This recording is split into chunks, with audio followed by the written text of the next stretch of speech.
Welcome to Hamilton Cinema. Today we are going to discuss the new movie, Borderlands.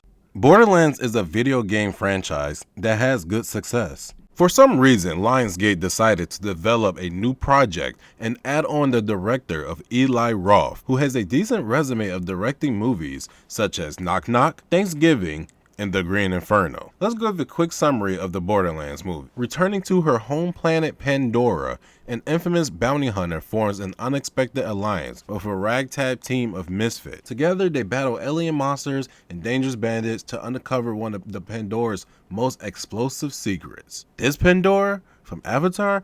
No, we're talking about this shithole Pandora. Alright folks, let's jump right into it.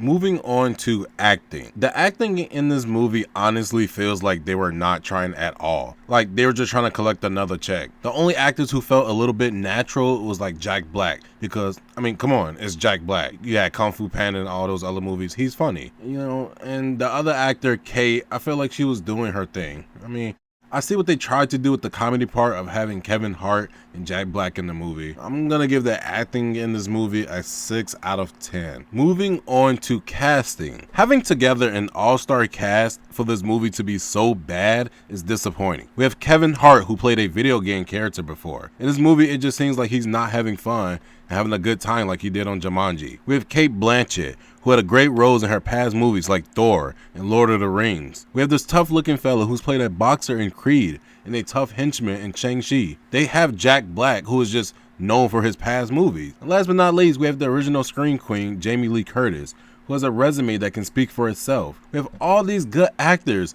but they just couldn't execute the chemistry in Borderlands. Now, I give the casting an 8 out of 10 because they got good people, but this movie is trash. Moving on to the characters and villain. Each character has their own personality, but it falls short because they're just introduced so fast. Kevin Hart wasn't even playing his character. He was just playing Kevin Hart himself in a wasteland desert full of bad guys trying to kill him. The only badass character was Lily.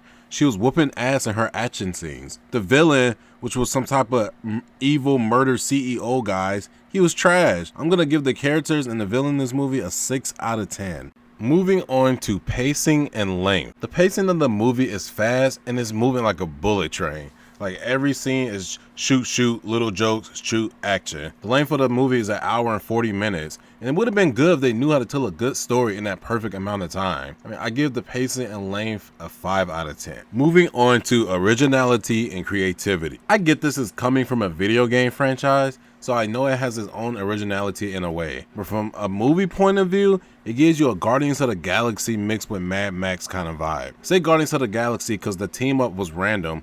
Most of them met each other and did some mission or adventure. Gives me the Mad Max vibe with the chasing in the cars and shit like that, and the setting and the tone of the movie. I give this a 6 out of 10. Moving on to humor and action scenes. Okay, for this part of the movie, it was pretty good. Like the humor from Jack Black will make you chuckle, but not laugh like that. Same with Kevin Hart. Somewhat, they probably made the movie somewhat funnier. Humor from the other characters was kind of bland though. The action was probably the best thing of the movie. I think if you're looking for a lot of action, this might be a good movie for you. The main character had majority of the action, so it was nice to see it. If this movie was rated R, I think the action could have been better so they could get more bloody scenes. And since that was the type of vibe I was getting from the fight, I give this an 8 out of 10. Overall, this movie was a complete letdown. It's just too quick. Like, don't go in expecting to see in a great plot with Oscar performances. See it on a date or something, and if there's nothing to see. I'm gonna give this movie a solid D+. Like, the action was good, but everything else was just completely bad. I mean, this was fucking horrible to me. But anyway, thanks for watching, and don't forget to like and subscribe.